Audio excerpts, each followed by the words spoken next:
Good morning. I wanted to take you through a typical morning for me here on the farm. And I'm still tired, but it's 7 o'clock and it's time to get some animals fed. So first thing, since I'm indoors, I give my dog Ginger her food. She gets a couple scoops of food, and I also check her water.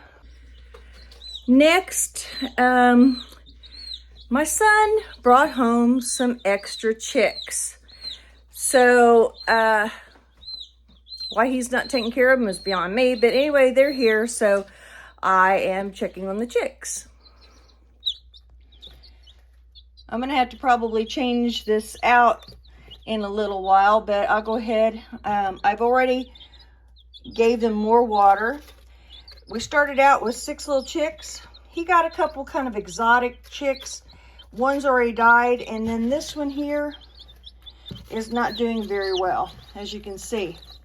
I've tried to make it get a little extra water just to see if maybe that's part of it. Maybe it's getting dehydrated. And we'll go from there and see what we can do. There's still a little bit of feed left from last night, but I'll go ahead and add a little more in there, and then I'll check them again. I'll probably check these chicks 4 or 5 times today. Hopefully this one can kind of get back into it,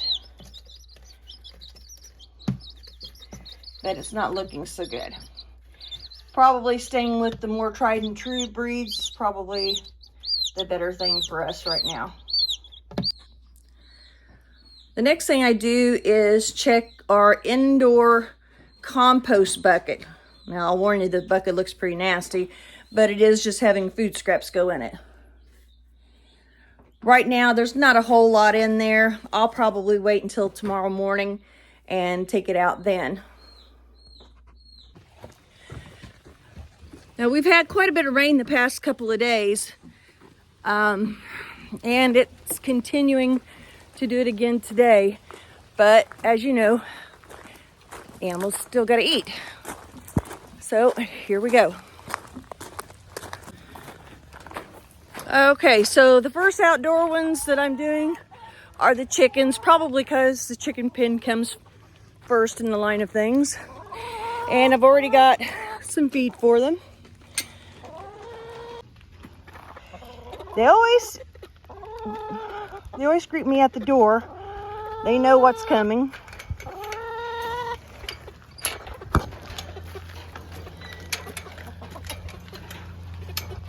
Looks like they still have plenty of water. I love these 5-gallon buckets with those in them. I know it looks bad in there, but they, even though I clean them regularly, they tend to get their beaks dirty and it gets back in there. All right, so since it's been rainy, it looks pretty mucky right now. So I'm gonna give them their feed.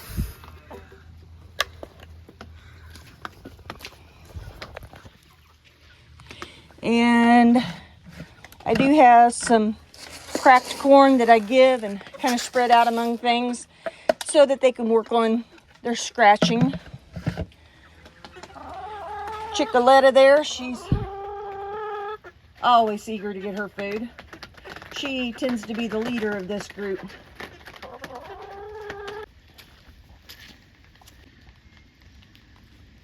Next, I feed my chickens in the chicken tunnel. And yeah, I know that they're getting the extra from the chicken tunnel, but I still give them food too.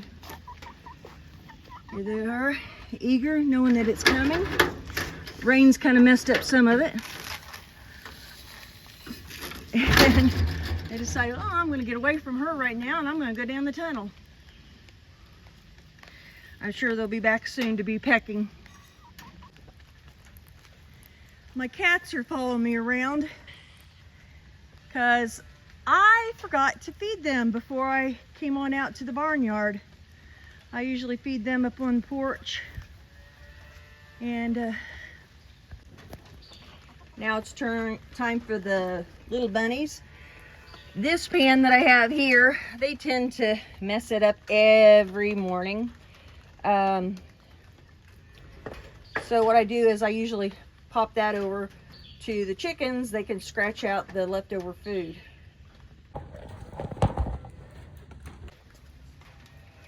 As you can see, they are very eager. They know that their food's coming. Well, little heads start getting in there, and usually I'll have one jump in the middle, and that kind of starts everything. Now it's time to check for the other bunnies. I check their feeders each morning and top them off.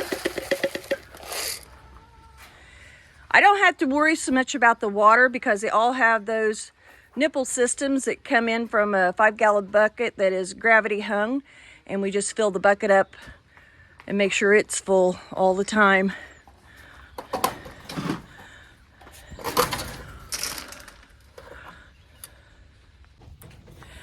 Okay, so now the rabbits are done. Now it's time to move on to the calves. We actually moved the calves from their one location into a bit of a barn space to make sure that they had more dry conditions.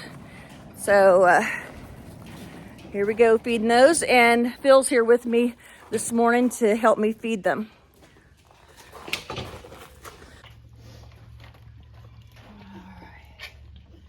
Looks like they're both very eager to eat this morning, which is a good thing because we're still having some trouble with them. We've got them on some antibiotics and everything, but they seem to still be having some issues. Never will I get a calf again in those conditions. I always want to make sure from this point on I get it directly from the breeder so that they don't have these kind of issues. Come on, Violet.